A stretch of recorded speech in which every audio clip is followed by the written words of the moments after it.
Should there be a maximum age for you to serve as an elected official in the government? Well, in a new poll, people seem to largely agree that yes, there probably should. And I want to dive into the details because they're fascinating. So, first of all, overall, should there be a maximum age? According to the CBS News poll, 73% say yes, age limits. Only 27% say no, no age limits. So, okay, you might think, okay, I guess a bunch of young people got on the poll or whatever, or maybe this is like a sort of hippy dippy progressive thing or something. No, it's actually not. Take a look at the breakdown for party ID. It was at 71% support among Democrats, but for independents and Republicans, it was 75%. They were slightly more supportive of having a maximum age limit for elected officials. And that's not even the most fascinating part. When you break it down by the age of the respondent, it was lower for the youngest respondents than it was for the older respondents. 65 plus people were like, no, we definitely should not be serving in government. No, I think that's a bit much. I don't know. I would much rather that we just factor in how connected to the concerns of multiple generations people are rather than having some sort of rule or whatever. Because I think there are plenty of older politicians like Bernie Sanders who definitely seem to get it. And there are others too. But then you also have people like Dianne Feinstein who not only like actively opposed to the concerns of the youngest generations, but arguably doesn't know what year it is. So anyway, I understand some people's concerns, but this is a pretty divisive topic. Jessica, what do you think about this? I believe that if you are to make effective policy, you will do a better job if you'll be alive for its consequences. And so, yeah, I think age limits are a great idea because these guys are just making a ton of money off of fossil fuel lobbyists while the planet is burning, and they won't be around for it. And so that's one thing. The other thing is I'll never forget Richard Blumenthal, because he represented us in Connecticut, on the floor of Congress asking, the CEO of Facebook, do you commit to ending Finsta?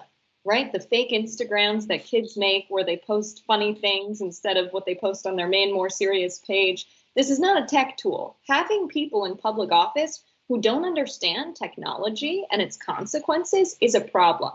And we're seeing unregulated tech skyrocket in our country, and everyone's data is getting bought and sold. And the people in Congress have no idea what's going on. I have a friend, Mark Blythe, who writes a lot about austerity, really good guy to follow if you're interested in learning about how the government doesn't work for working people and works for corporations instead of providing public services. But he would always say, if you don't like the people in office right now, just wait for them to die. But unfortunately, I don't think we have time to. It will be too late. Yep. Plus, they have very good health care. Once they're elected officials, they actually have access to that. Well, okay, so we know that most people apparently, and I think somewhat surprisingly, are in favor of some sort of age limit, but where do you put it? So when offered a list of ages, age 70 is the top answer chosen.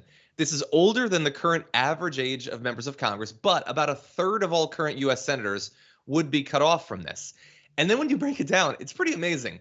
So the most common answer, 40% say at age 70. 26% want it cut off at 60. That's before retirement. So this is an early retirement for elected officials. 8% say 50. Like, who would be left at this point? It's like you got Madison Cawthorn and AOC, I guess. That's pretty much it. And then some are like 2% are like at age 90. That seems reasonable. So how old are our elected officials right now? Dianne Feinstein is 89 years old. Chuck Grassley is 88, Richard Shelby 88, Jim Inhofe 87, Patrick Leahy 82, and then Bernie Sanders is 80. So those are the six oldest right now. Look, again, having some sort of law makes me a little uncomfortable, but Dianne Feinstein is 89 years old. And it's not like she's 89 and she's 40 years into an unbroken, celebrated record of delivering and getting it. And being there because she really earned the. She is holding a position in what should be the most progressive state in the country. And what is she doing? I don't even mean that she's not like actively like a part of all the solutions. Literally, is she doing anything?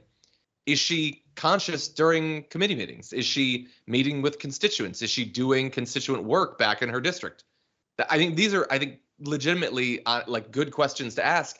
But I would also turn it around a little bit and say that rather than having a law, why don't we just expect more of people in terms of their voting? Like, and I get that it's a complex problem. That one of the reasons Dianne Feinstein can stay in office as long as she does is because she has infinite money and she's got the support of the Democratic Party. But why don't we expect more in terms of ability to debate, to get out there, to actually be a champion for your constituents? I think we have very low standards.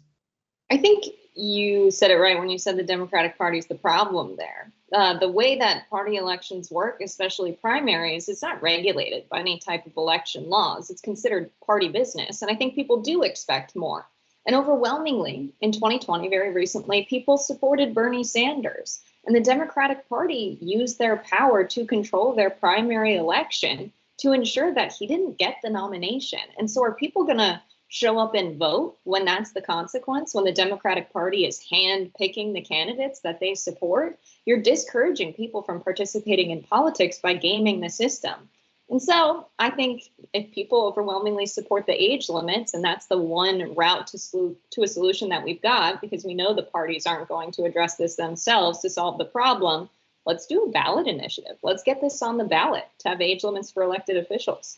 Yeah. Well, by the way, California loves ballot initiatives. Mm-hmm. Let's start it off. I don't know.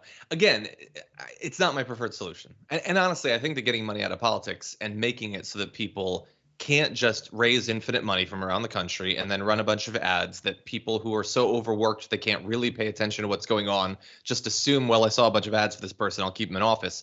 Like, having people actually need to interact with their voters, I think would solve this problem as well as many other problems simultaneously.